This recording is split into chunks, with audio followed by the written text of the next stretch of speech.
Algebra 2 people. Our lesson for today is lesson 4.2 from your textbook, which is on inverse functions. We have two main objectives for today. Objective 1 is to graph inverse functions, and objective 2 is going to be to find the inverses of functions. Now, before we can start to actually work with inverse functions, we probably want to know what an inverse function is. And before we can even get to that, we have to know, well, what is a function? Now, you might already have an idea of what a function is, but I'm just going to talk about it a little bit more.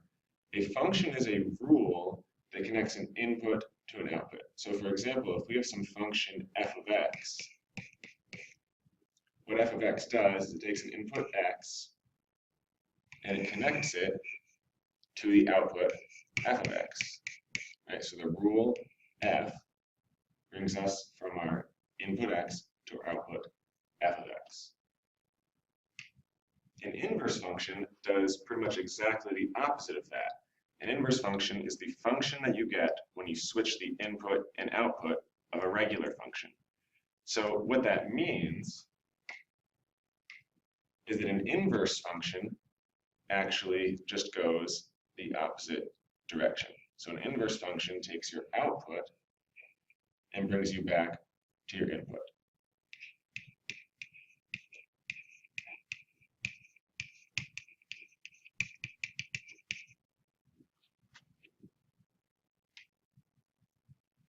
So let's look at an example of what that actually means. This example here says to sketch the graph of the function f of x and its inverse. Then later we're going to determine the domain and range of each of those functions. So remember from our definition of an inverse function, we know that the inverse of a function just switches the input and output. Right? What used to be an output is now an input. What used to be an input is now an output. So if we wanted to find the inverse function of f, which we can write as f negative 1 of x, right? This is not an exponent. This just means f, the inverse function of f. Then all we have to do is switch our x and y values. So for each point, we're going to swap the order pair. So our original x was 0. That's now going to be our first y. And our original y was 0.5, that's going to be our first x. Then we can keep doing that for the rest of the pieces, right? So this 1 here is going to become our new x. This one here is going to become our new y. And that's actually not going to make a noticeable difference, but it's happening. Same thing with these 2's, they will both switch places. 3 and 4 will also switch places, so our y value becomes our x becomes our y, and 8 and 4 will also switch places. So now we have our inverse function for f of x. So let's go ahead and we can graph both of these. And we're just going to kind of assume that these are continuous functions. So if we look at f of x, we know our first point is 0, 0.5. And that's going to be right around there. Our next point is 1, 1. Our point after that is 2, 2. After that, we have 3, 4. And we have 4, 8, which is a little bit off here, but we'll make it fit. And we'll go ahead and we'll kind of connect those pieces together. Now we can go and do the same thing for our inverse function, for f inverse of x. So we can say that our x value for our first point is an x of 0.5 and a y of 0. Our next point is 1, 1, so that's actually going to match up. After that, we have 2, 2. We have 4, 3.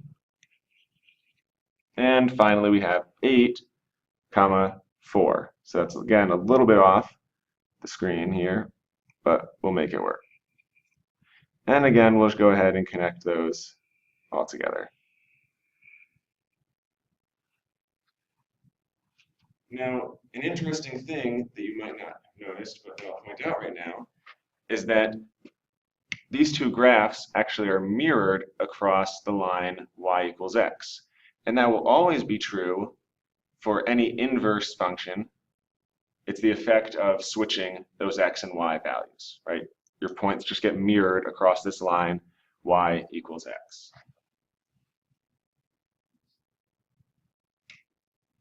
The last thing we were asked to do in this was to determine the domain and range of each of these functions. So if we want to look at our original function, f of x, our domain, remember, has to do with the x values. So if we want to talk about this domain, we're going to be looking at all of our possible input values, our possible x's.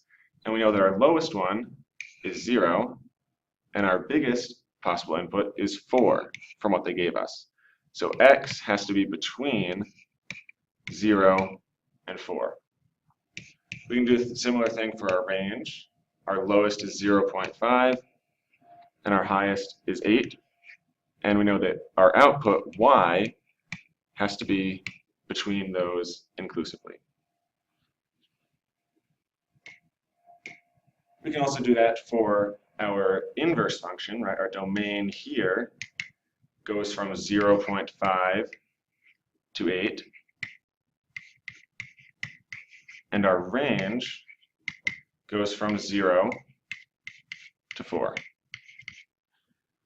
So another interesting thing has happened here, right? You may have noticed that our domain for a regular function became our range for our inverse, and our range for a regular function became our domain for our inverse.